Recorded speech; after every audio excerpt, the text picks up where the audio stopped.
So I'm working in Harmonic in charge of video strategy, and I also happen to be the president, got promoted, of the Ultra HD Forum. For those who don't know, Ultra HD Forum is a little like Dash IF, trying to bring Ultra HD to life with guidelines that will help, hopefully, this industry to grow in a profitable way with Ultra HD. So what I'm going to present is where are we today on Ultra HD, what are the delivery mechanism and standards, a little more deeper dive on the delivery itself, and what is Ultra HD Phase 2 and how this relates to MPEG Dash. So first, DVB is defining UHD specification with a strong focus on transport stream. We have ABR, either OTT and quality of service, has a fundamentally different architecture and therefore requires a different specification.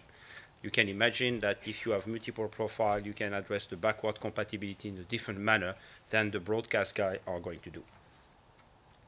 OTT market already made a move on VOD, as you know. Netflix is an example. And delivery of UHD, some of them using Dash. We know that Netflix is Dash for the payload and not for the manifest, so this is a bit custom system. Goal of this presentation, of course, to show you how Dash and UHD can be married together. So this one is quite an important slide to understand. Okay, very difficult to read. So we have here the different mechanism: broadcast, DTT, DTH cable, multicast, IPQoS, unicast, OTT, and IPQoS. And what is happening today for UHD? You have DVB TS is looking at DTH, DTT, cable, and IPQoS, which is the classical UDP. But DVB has made a public statement saying they would like also to look at adaptive streaming UHD for two types of application, OTT and IP quality of service. And I happen to chair one of these groups on Wednesday. So if you're a member of DVB, you can come and contact me, or also go on the commercial module of UHD, and you will see the invite there. The next topic, which is not available yet in red, is the ABR multicast. And you all know that if you want to carry in a very large scale, unicast is not going to fly, especially if you have very, very high bitrate like UHD can go up to 20 or 30 megabits depending what you transport. So there is also a concern in the industry, if we want to put over IP network, let's say IP quality of service, we will be challenged by unicast. Last but not the least, I'm not going to spend too much time here. ATSC in the US, the version 3.0, is also looking at Dash, but for the transport protocol over broadcast and also over IP quality of service. As you can see, a lot of things have to be done on the adaptive streaming side for both OTT and quality of service for live. Oops. So let's look at the network itself. So on the live side, you have the classical architecture. You have a broadcast network and go to a DVB, IRD, or set-top box. And then what we see more and more is that the same live can also go over an IP network as a complement, as an alternative delivery for long-tail channels. And of course, we would like very much to push this IP adaptive streaming to the same decoder device, being a set-top box, a dongle, or a TV set. And we want to use MPEG Dash, of course, because the TV set has to be using a standard. You all know about HBB TV. And we want to have a single specification for broadcast TS, and if possible, for ABR using the same building blocks. And the whole discussion will be what are the specificity for adaptive streaming we need to define in order to carry the same source in a different network. So, how many of you have heard about Ultra HD Phase 2? Oh, okay. So Phase 1 is just 8 times more pixel. Very limited success in the market, as you know, in Europe. BT, one channel, not a lot for 450 million inhabitants, 0 in the United States. So we have to look at what is missing. Multiple angle, high dynamic range, increase the color experience, and of course the going into the color space, which is provided by the white color gamut. So with a limit for the discussion at BT 2020.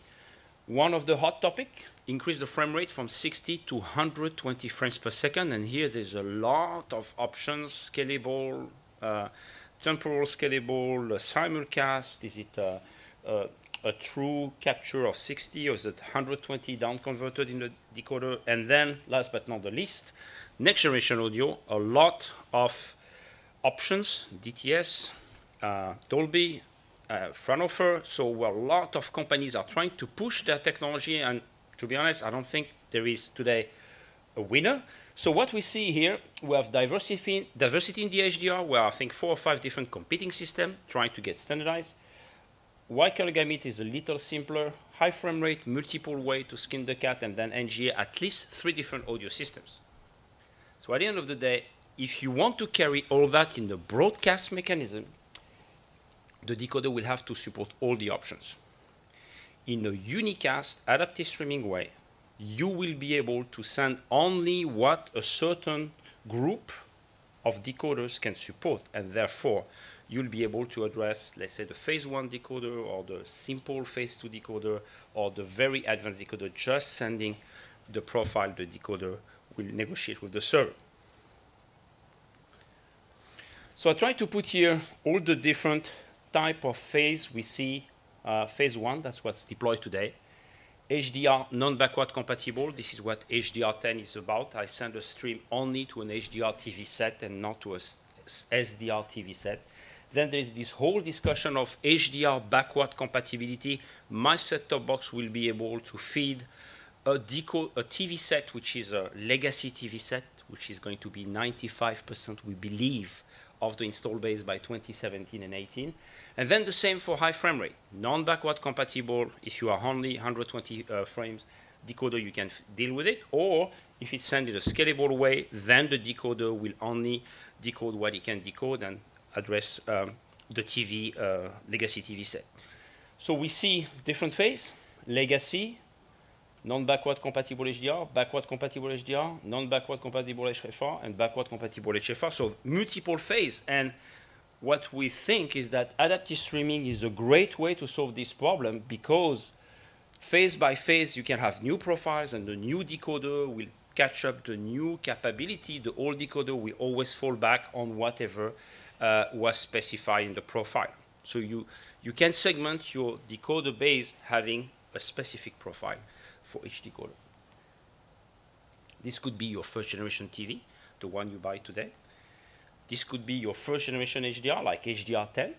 The second generation could be the one that MPEG is trying to standardize, called MPEG Fast Track. And then the same, first generation HFR TV, second with backward compatibility. So you can have at least multiple generation of services, and therefore multiple generation of devices. To conclude, Ultra HD Phase 2 brings a lot of options and is not really adapted for and is not adapted to ABR as it is. Dash is well adapted to manage diversity of Phase 2 options, and therefore we need to work very closely between Dash and DVB to define all the profiles, what is the video quality impact, the bandwidth impact, how do we signal, how do we interrupt, and there is a lot of work to be done here.